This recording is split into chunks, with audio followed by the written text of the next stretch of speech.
vertical fracking is just like it sounds. There's a vertical wellbore.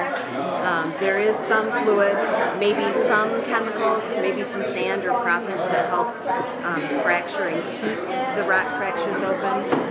But the new deep shale horizontal hydraulic fracturing is very different, very much more intensive. Deeper layers, if you're talking about maybe 5,000 to 10,000 feet down to the geological layer, and then horizontal runs, which can go a mile or two in many directions. And that process typically uses millions of gallons of water, maybe hundreds of different kinds of chemicals, some of them known contaminants, many of them, sand and proppants, and really high pressure to the tune of 10 or 12,000 psi. And the difference is that they'll say, oh, we've never had an accident with horizontal fracking, but you can ask them about vertical fracking, but that's different. Well, yeah, and some of the difficulty in focusing on accidents directly due to comes in the way that accidents are reported. For instance, a geologist that's often talked from the DEQ standpoint, those accidents are often reported literally at the wellhead. Meaning if nothing happens exactly at that wellhead, then how do we attribute it to horizontal hydraulic fracturing?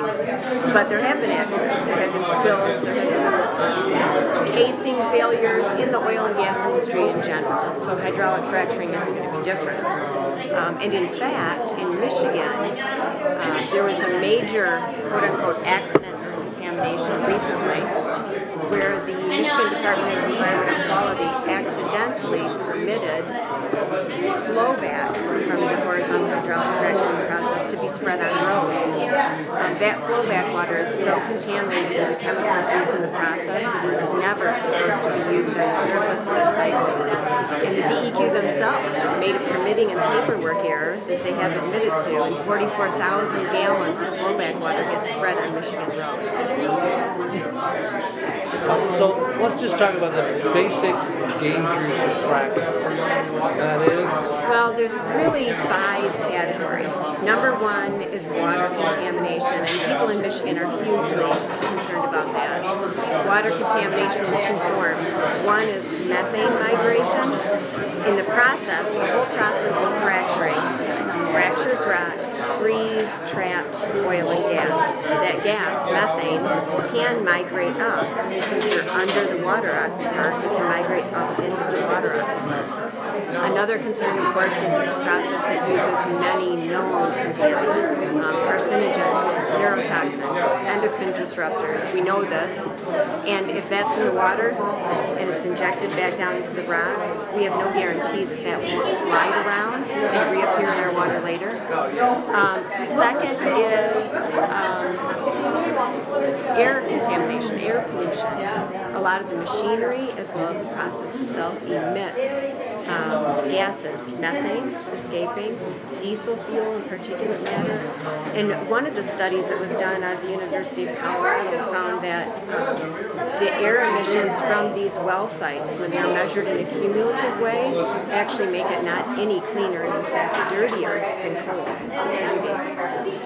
Another one is earthquakes.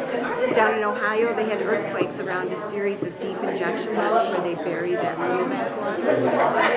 And the other one, of course, is just toxic, potential toxic spilled or buried on site. There are drill cuttings that come back up from the process. They typically bring up heavy salts, heavy metals, radioactivity, and any of the chemicals used in the drilling. And those cuttings can be buried on site, even in our state forest land. No, you're not going to be satisfied with a law that says we have to know what is in your chemical mix. No, actually, I started researching fracking well over a year ago as a writer, working on an environmental writing project. And I became convinced after looking at water, air, ground, not to mention the destruction of the forest land. Half of Michigan's fracking right now occurs on state forest land. And I just think it's fundamentally wrong that our public land that we're supposed to protect is being used for this process. But no, I don't see with the legislature that is pushing fracking and carbon dioxide injection, another scary process, as our answer to our energy.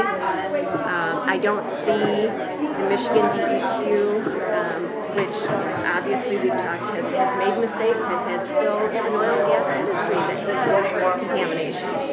I don't see any of this adding up to safe enough. We should be doing this. How close are we in this area to having, I know that there's some property over in Berry County that's been bid over near Yankee Springs. Is there any more in this area? Yes, Allegan County, Allegan State Forest land was auctioned on October 24th. So was the remaining, the very few acres remaining in Yankee Springs Township. 23,400 acres got put up for bid in Yankee Springs in Berry County. That's a recreation area that people use all the time. And so to think of oil and gas development occurring there seems just unfathomable, whether it's fracking or not.